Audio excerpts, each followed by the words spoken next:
Hello, dear bankers and aspirants. Welcome to Ada 24/7. This is Neelam Gehlot, your reasoning mentor. और इस session में आप सभी लोगों का बहुत बहुत स्वागत है। अभी हाल फिलहाल में आपकी एक वैकेंसी आई है जिसको हम बोलेंगे कि एक बहुत बड़ी आप लोगों के लिए कहीं ना कहीं एक अच्छी अपॉर्चुनिटी है सभी ग्रेजुएट्स के लिए।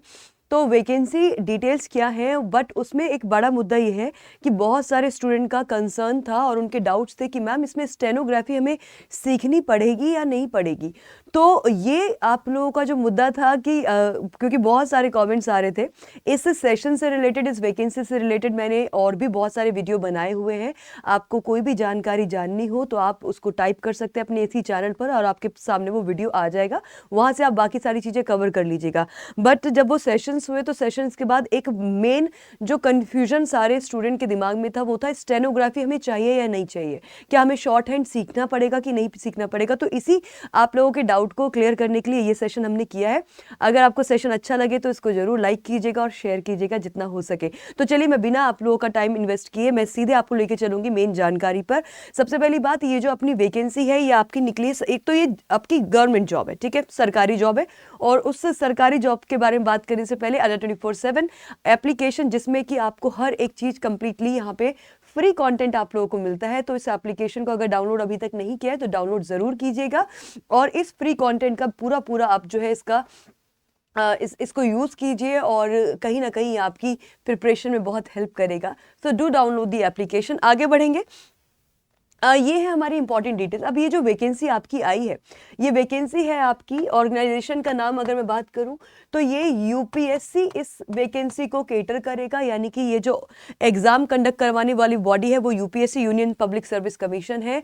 और जिस ऑर्गेनाइजेशन का आप हिस्सा बनेंगे वो है आपकी ईपीएफओ, यानी कि employment, EPFO, employment provident fund organisation. तो ये सरकारी आपकी नौकरी लगेगी। और अब इसमें इंपॉर्टेंट डिटेल्स क्या है और ये क्या जॉब हमारी परमानेंट होगी, 100% ये आपकी परमानेंट जॉब है। ग्रुप बी पोस्ट है आपकी, मैं वो भी बता दूं कि इसके अंदर आपकी ये परमानेंट जॉब रहेगी, ठीक है। परमानेंट जॉब होने के साथ साथ ये ग्रुप बी पोस्ट आप लोगों की रहेगी। और लास्ट में मैं आपको इसका सैलरी भी बताऊंगी कि सैलरी पैकेज आप लोगों का क्या होने वाला है इसमें मोटा मोटा। तो आप ये मान के चलिए कि अगर मैं आपको एक मोटी मोटी फिगर बताऊं तो सैलरी आपकी जो बेसिक सैलरी है वो आपकी है कितनी, 45,000 आपकी बेसिक सैलरी है। और उसमें आपका डियरनेस अलाउंस लगेगा, आपका एचआरए लगेगा, आपका मेडिकल लगेगा। और डियरनेस अलाउंस और ये एचआरए मिलाकर अगर हमने मिनिमम जो कैलकुलेशंस करी है उसके बेसिस पे भी आपकी सैलरी जो है वो करीब करीब 70 से 80 के बीच में आपकी जो है मंथली सैलरी बनती दिखाई दे रही है। तो एक अच्छी अपॉर्चुनिटी आप लोगों के पास है। अब इसके डिटेल्स क्या है वो मैं आपके साथ जल्दी से शेयर करती हूँ और फिर हम सीधे बात करेंगे अपने मुद्दे की, यानी कि स्टेनोग्राफी इसमें चाहिए या नहीं चाहिए। तो सबसे पहली बात, ये जो आपका नोटिफिकेशन है इसमें यूपीएससी ईपीएफओ पीए नोटिफिकेशन 2024, 7 मार्च को आपको नोटिफिकेशन हुआ है आउट और 7 मार्च से ही फॉर्म फिल होना शुरू हो गया था। उसके बाद 27 मार्च इस फॉर्म को भरने की आखिरी तारीख है। तो 27 मार्च शाम के 6 बजे तक आप इस फॉर्म को लास्ट भर पाएंगे। तो मेक श्योर करिएगा आप लोग कि आप टाइम रहते इस फॉर्म को भर दें। ऐसा ना हो कि हम लेट हो जाए फॉर्म भरने में, क्योंकि आज आपके पास कितनी 16 तारीख है, तो अभी तो टाइम है, 27 मार्च तक आपका लास्ट डेट।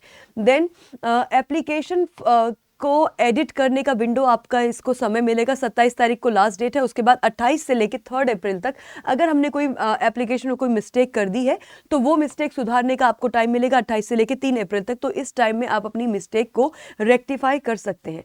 अब आती है आपकी एग्जाम डेट, और एग्जाम डेट की अगर मैं बात करूं तो 7 जुलाई एग्जाम डेट आपकी पहले से बता दी गई है, ये अच्छी बात है। और आगे बढ़ेंगे तो अगली जानकारी है अब इसमें एलिजिबिलिटी, कौन कौन अप्लाई कर सकते हैं, क्या आप अप्लाई कर सकते हैं, क्या आप इस अच्छी एक अपॉर्चुनिटी के लिए आप एलिजिबल हैं। तो मैं बोलूंगी एलिजिबिलिटी हम दो तरीके से देखते हैं, एक है अपना एज और एक होता है हमारा क्या, एज के साथ साथ जो दूसरा पैरामीटर होता है वो होता है आपका क्या, वो होता है आपका क्वालिफिकेशन, है ना। एज की बात करें तो अनरिजर्व कैटेगरी यानी कि जनरल कैटेगरी और बाकी जो आपके अनरिजर्व कैटेगरीज हैं उनका जाएगा 30 साल। तो 30 साल आपकी यहाँ पे एज लिमिट की मैं बात करूं तो हमारी जो अनरिजर्व्ड कैटेगरी है उसकी एज लिमिट जो रहेगी वो 30 ईयर्स रहेगी। यहाँ पे ये वैकेंसी डिटेल है आपके सामने, this is the vacancy detail. और इसी के साथ में अगर एज डिटेल आप लोगों के सामने रख दूं तो एज इनकी होगी 30।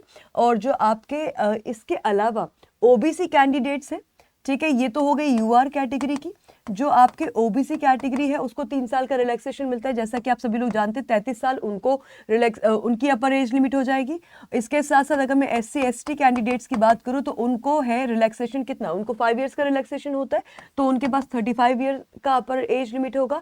और जो बाकी हमारे वीकर्स बाकी जो आपके पीडब्ल्यूडी कैंडिडेट्स आते हैं, यानी कि पर्सन विद बेंचमार्क डिसेबिलिटी, तो उनका जो रहेगा वो रहेगा आपका कितना, वो 40 इयर्स, क्योंकि इन लोगों को मिलता है कितना, 10 साल का रिलैक्सेशन। ठीक है, तो ये आप लोगों की एज क्राइटेरिया, तो अगर आप इस एज क्राइटेरिया में फिट होते हैं तो आप ये फॉर्म भर सकते हैं। अब इसमें एक और बात आप लोगों के दिमाग में आ रही होगी कि हम अपनी एज कैलकुलेट करें तो किस हिसाब से। इस फॉर्म में ऐसा कुछ मेंशन नहीं करा था एज के लिए। जब ऐसा कुछ नहीं होता है तो आपको ये ध्यान रखना होता है कि आपने फॉर्म का जो लास्ट डेट है ना, 27 मार्च आपके फॉर्म फिलिंग की लास्ट डेट है, तो 27 मार्च के दिन आप लोगों का ये इतना एज होना इतना, ये आपके पैरामीटर्स जो है वो फॉल होने चाहिए, अदरवाइज आपको जो है अदरवाइज आप फॉर्म नहीं भर पाएंगे। ठीक है, तो ये आपको देखना है as on last date of form filling.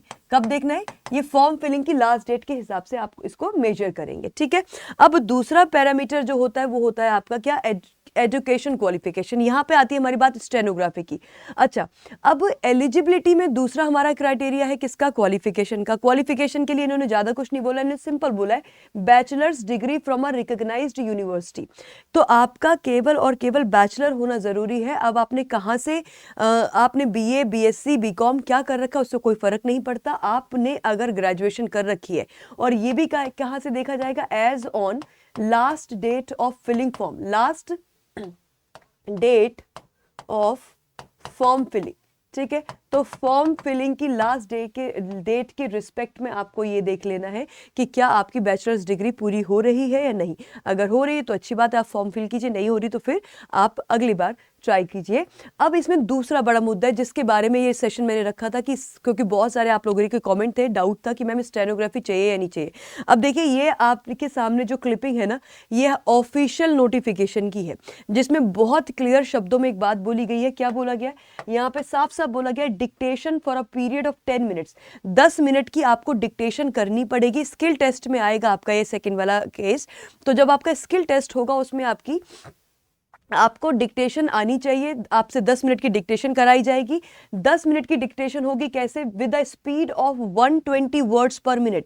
120 words पर मिनट के हिसाब से आपको करना है, और स्टेनोग्राफी में करना है। यहाँ पे मेंशन भी कर दिया गया है कि 120 वर्ड्स पर मिनट के हिसाब से स्टेनोग्राफी में आपसे डिक्टेशन करवाई जाएगी।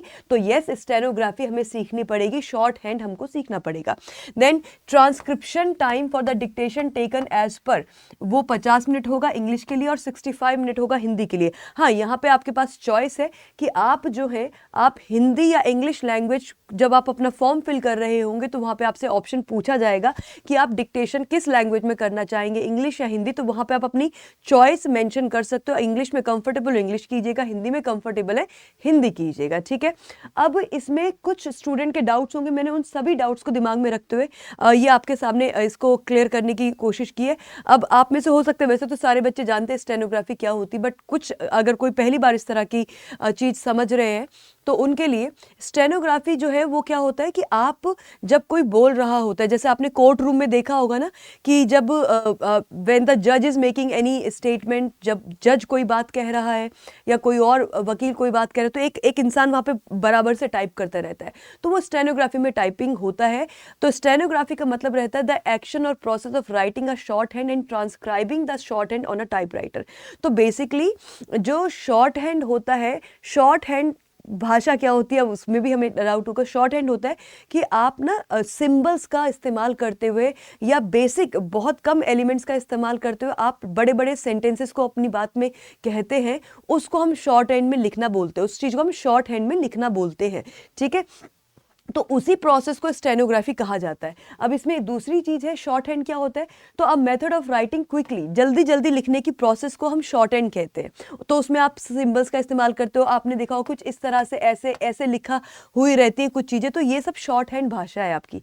ठीक है, तो a method of writing quickly that uses science, और देखो यहाँ पे लिखा भी है कि ये शॉर्ट हैंड जो है वो तरीका है जिसमें आप साइन का इस्तेमाल करते हैं, जिसमें आप शॉर्ट फॉर्म्स का इस्तेमाल करते हैं ताकि आप वर्ड्स को लिख सके।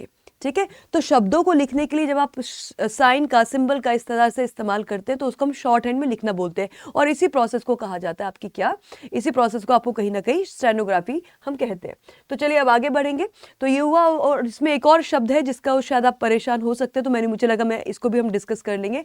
ट्रांसक्रिप्शन क्या होता है? तो ट्रांसक्रिप्शन का मतलब होता है कि अगर जैसे अभी मैं बोल रही हूँ और साथ में जो मैं अभी बोल रही हूँ इसको किसी को लिखना पड़े, तो ये ट्रांसक्राइबर की जॉब हो जाएगी कि जितना भी मैं अभी कह रही हूँ बातें वो सारी एट द सेम टाइम वो क्या करता रहे, वो लिखता भी रहे। तो इसी को ट्रांसक्रिप्शन बोलते हैं। तो या तो किसी ऑडियो कंटेंट को लिखने में लिख कर देना, या फिर किसी वीडियो के कंटेंट को लिख कर देना, उसको हम बोलते हैं ट्रांसक्रिप्शन। ठीक है। तो ये आपकी प्रोसेस का, आपके जॉब प्रोफाइल का हिस्सा रहेगा कि आपको कई बार डिक्टेशन अपने सीनियर ऑफिसर से अपने आपकी जो डिक्टेशन है वो आपको लेनी होंगी, और वही उसी पे आपको क्या करना पड़ेगा, वो आपको लिख कर देना होगा। और वो जो लिखना होगा तो कई बार ऐसा हो सकता है कि आपको जल्दी आपको लिख के चीज़ें देनी पड़े। अगर ऑडियो को लिखना है तो शॉर्ट हैंड आना चाहिए, स्टेनोग्राफी आप लोगों को आनी चाहिए। तो जो आपका क्वेश्चन था कि क्या मैम हमें स्टेनोग्राफी सीखनी पड़ेगी, जी हाँ, आपको स्टेनोग्राफी सीखनी पड़ेगी। अब मुद्दा ये है कि अगर हम अभी से स्टेनोग्राफी सीखना शुरू करें तो हमारे पास हम कितने टाइम में सीख जाएंगे? तो देखिए, स्टेनोग्राफी सीखने में आपको करीब करीब मैं बोलूँगी कि 4 से 6 महीने का वक्त आपको लग जाएगा।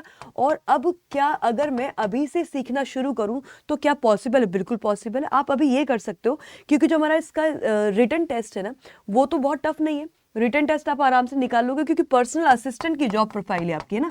पर्सनल असिस्टेंट की जॉब प्रोफाइल है, तो आपका जो पेपर बनेगा वो बहुत टफ नहीं बनने वाला है, वो नॉर्मल रहेगा। आपका बेसिक से मॉडरेट लेवल में आपको दिखाई देगा ये क्वेश्चन पेपर। ऐसे क्वेश्चन पेपर में आप अभी, क्योंकि पेपर हमारा 7 जुलाई को होना तय है, रिक्रूटमेंट टेस्ट, उसके बाद आपका स्किल टेस्ट होगा, तो तब तक आपके पास फिर से आपके पास समय होगा 1 आध महीने का अपने आप को प्रिपेयर करने का। तो अगर आज ही से हम ऐसा कर सकते हैं कि हम बाकी टाइम अपना स्टडीज़ का लगा रहे किस पे, हमारे रिटन टेस्ट पे, ठीक है, जिसमें आपकी जनरल अवेयरनेस आएगी, इंग्लिश आएगी, रीजनिंग आएगी, क्वांट आएगा, उस पर समय लगाइए। और रोज अभी से आप क्या कर सकते हैं कि आप 2-2 घंटे अपने जो है स्टेनोग्राफी में दे सकते हो अभी से। और फिर जब आपका रिटन टेस्ट का रिजल्ट आ जाएगा, तब जब आपके पास 1 महीने का वक्त होगा कम से कम, क्योंकि यूपीएससी कंडक्ट करवा रहा है, ईपीएफओ ऑर्गेनाइजेशन में आप जाएंगे तो करीब करीब रिटन टेस्ट का रिजल्ट आने में आपके पास 1 से 2 महीने का समय होगा। हम 2 महीने को भी साइड करते हैं, हम 1 महीने को लेके चलते हैं। तो वहां पर भी अपना 7 जुलाई को जब आपका पेपर होगा उसके बाद भी आपके पास 1 महीने का टाइम होगा। अब उस वाले टाइम में तो आपको अपना रिटन टेस्ट की तैयारी नहीं करनी है, रिटन टेस्ट हो चुका है। तो उस 1 महीने के टाइम में आप जितना भी समय हो सके उतने समय में आप उसको अपने आप को स्पीड अप कर सकते हो स्टेनोग्राफी सीखने के लिए।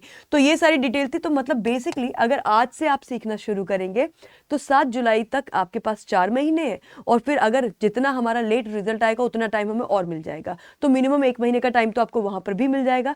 तो करीब करीब आपके पास 5 से 6 महीने का वक्त आपके पास होगा स्टेनोग्राफी सीखने का। और अगर आप थोड़ी सी मेहनत ज़्यादा कर ले, क्योंकि अच्छी खासी आपकी सरकारी नौकरी आपको मिल रही है, अच्छा खासा जॉब प्रोफाइल है, इतना टफ प्रोफाइल नहीं है, ठीक है, आप इजी जॉब है आपकी, कोई बहुत हेक्टिक वर्क रूटीन नहीं है, तो आप आराम से इसमें अपने किसी और एग्जाम की तैयारी भी कर सकते हो इस जॉब के रहते रहते। तो यस, आपको प्रिपेयर करना चाहिए। और अब अगर मैं बात करूं आपकी सैलरी की, जो कि हमारे मोटिवेशन का एक बहुत बड़ा फैक्टर होता है, तो देखिए यहाँ पे इसके ऑफिशियल नोटिफिकेशन में जो आपकी बेसिक सैलरी है, तो बेसिक सैलरी गाइज आप लोगों की बता रखी कितनी, 45,000। ठीक है, बेसिक सैलरी है आपकी 45,000। अब इस बेसिक सैलरी के के साथ साथ, बेसिक सैलरी के साथ साथ आपको मिलेगा डीए। ठीक है, और क्योंकि ये आपका आता है 7th पे कमीशन के अंदर, इस पे क्या लगेगा, आपका 7th पे कमीशन इस पे लगेगा, 7th पे मैट्रिक्स के हिसाब से आपका सैलरी बनकर आएगा। तो जो डियरनेस अलाउंस है वो आपका रहेगा एट 50% समवेयर। ठीक है, और उस बेसिस पे आप इसका हाफ कर लीजिए, वो आपका इसमें ऐड हो जाएगा, मतलब आपकी बेसिक का 50% आपको और मिलेगा यहाँ पे वो इसमें ऐड हो जाएगा। तो करीब करीब कितना, 66 के आसपास आपकी सैलरी ऐसे बन गई डियरनेस अलाउंस लगा के। फिर आपको एचआरए मिलने वाला है, तो एचआरए के अगर आप मोटे मोटे या मिनिमम से मिनिमम हम 6,000 भी लेके चले तो 72,000 तो आपका ऐसे ही बन के निकल कर आ जाता है। तो अगर आप केवल एक ग्रेजुएट हैं और आपका जॉब प्रोफाइल भी बहुत सिंपल आसान रहने वाला है, अगर ये सारी चीज़ें आप चाहते हैं तो डेफिनेटली आपको ये फॉर्म भरना चाहिए। फॉर्म भरने की लास्ट डेट 27 मार्च है, मैं आपको बता चुकी हूँ। आपको केवल ग्रेजुएट होना है, अपर एज लिमिट भी आपकी 30 साल है, तो कोई टेंशन वाली बात नहीं है मेरे ख्याल से। और सरकारी नौकरी आपको मिल रही है तो एक फाइनेंशियल सिक्योरिटी भी आपके पास रहेगी। और ये इतने सारे फैक्टर्स हैं, तो आई थिंक ये सारे फैक्टर्स आपको कहीं ना कहीं जरूर मोटिवेट करेंगे इस एग्ज़ाम को, इस फॉर्म को फिल करने के लिए। अच्छा, इसके साथ साथ मैं आप लोगों के साथ डिस्कस करना चाहती हूँ कि हमने बैच लॉन्च कर दिया गाइस। ठीक है, बैच आपका ईपीएफओ का पर्सनल असिस्टेंट का बैच लॉन्च हो चुका है। अगर आप में से कोई भी हमारे साथ जुड़कर तैयारी करना चाहता है तो बिल्कुल जुड़ सकते हैं। और बैच की जो डिटेल्स हैं वो आपके सामने है। UPSC EPFO personal assistant live batch, ये सभी फैकल्टीज आपको इस बैच में पढ़ाएंगे। और किस तरीके से इसमें तैयारी होने वाली, मेरे ख्याल से एक बहुत बढ़िया अपॉर्चुनिटी है। अच्छा खासा आपके पास टाइम है इसको प्रिपेयर करने का, और अगर आप चाहें तो इस पेड बैच से जुड़ सकते हैं। ये आपका डिस्काउंट कोड है जिसका आप इस्तेमाल कर लीजिएगा। और इस डिस्काउंट कोड को यूज़ करके हमें कितना इसमें किस फीस पे हमें ये बैच मिलेगा वो मैं आप लोगों को दिखा देती हूँ। आपको क्या करना है, आपको जाना है अपनी अड्डा 24/7 एप्लीकेशन पे। ठीक है, अड्डा 247 ऐप पे जाइएगा और अड्डा 247 एप्लीकेशन के अंदर हम यहाँ जाएंगे ऑल कोर्सेज में, और इस ऑल कोर्सेज वाली टैब में हम चले जाएंगे यहाँ पे रेगुलेटरी बॉडी एंड एसओ पे। और उसके बाद रेगुलेटरी बॉडी एसओ पे जाके आपको आना है कहाँ, आप लोगों को आ जाना है हमारे इस यूपीएससी ईपीएफओ पे। ये यूपीएससी ईपीएफओ आपको दिखाई दे रहा होगा ये। अब आप में से बहुत सारे स्टूडेंट का ये प्रॉब्लम भी होगा कि मैम स्टेनोग्राफी कहाँ से सीखे। आपकी इस प्रॉब्लम को भी हमने सॉल्व कर दिया है कि आपको हमने इस बैच के अंदर ही क्या कर दिया है, स्टेनोग्राफी के क्लासेस लगवा दिए गए हैं। वो रिकॉर्डेड क्लासेस आप लोगों को मिल जाएंगे, आप वहां से अपनी स्टेनोग्राफी की तैयारी आज से बल्कि अभी से शुरू कर सकते हैं। अगर आपका डाउट ये है कि मैम स्टेनोग्राफी कहाँ से सीखेंगे, जिनको पहले से आती है, जिनको शॉर्ट हैंड पहले से आता है बहुत अच्छी बात है, जिनको नहीं आता है उनके लिए मैं ये बात कहूँगी कि आप लोगों को परेशान होने की कोई ज़रूरत नहीं, आपकी समस्या का समाधान ऑलरेडी कर दिया गया है। तो इस बैच पे आप क्लिक करेंगे, इसी बैच में हमने आपके वीडियोस लगवा दिए हैं, यानी कि रिकॉर्डेड वीडियोस वो होंगे जहां से आप स्टेनोग्राफी सीख सकते हैं।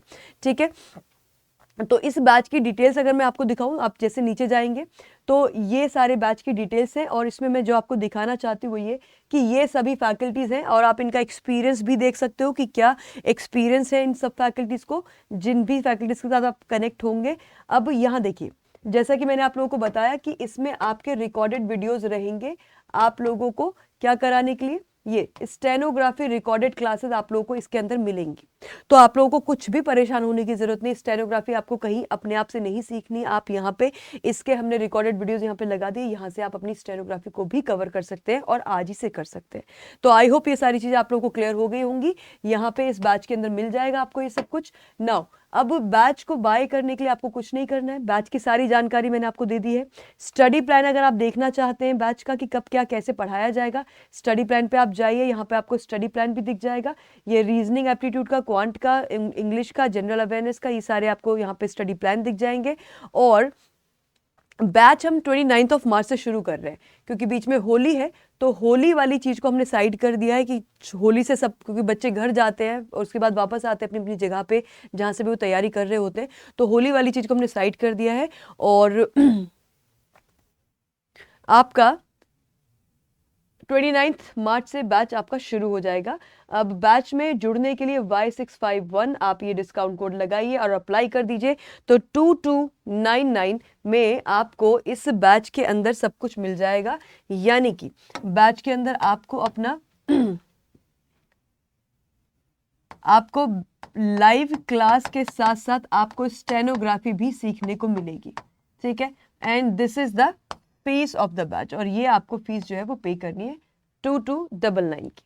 ठीक है, चलिए, तो अगर इसके अलावा भी, जैसे कि आप इससे पहले भी मैंने आपको बोला था, मैंने सारा इसमें ऑलमोस्ट हर चीज़ कवर कर रखी है, पूरी डिटेल्ड वीडियो भी बना रखी है। अगर आपको कोई भी डाउट हो जस्ट सर्च कर लेना अपने इसी चैनल पे, वीडियो आपके सामने आ जाएगी, वहां से अपनी बाकी अगर कोई जानकारी ऐसी है जो मिस आउट हुई है वो वहां से आप कवर कर लीजिएगा। ठीक है, और इसके साथ साथ अगर आपका आज भी कोई ऐसा कन्फ्यूजन है जो शायद मैंने क्लियर नहीं किया होगा तो प्लीज़ आप कॉमेंट सेक्शन में बताइएगा और हम आपके उस कन्फ्यूजन को जरूर दूर करेंगे। So thank you everyone, thank you so much, take care, bye bye for now. And हमारी क्लास जो यूट्यूब पे फ्री क्लास स्केड्यूल है जिसके बारे में हमने आपको बताया भी था, तो मेरा सेशन आप लोगों के साथ हुआ करेगा मंडे को और फ्राइडे को। ये सेशन आपके साथ मेरा होगा एट 3 PM आपके अपने इसी चैनल पर।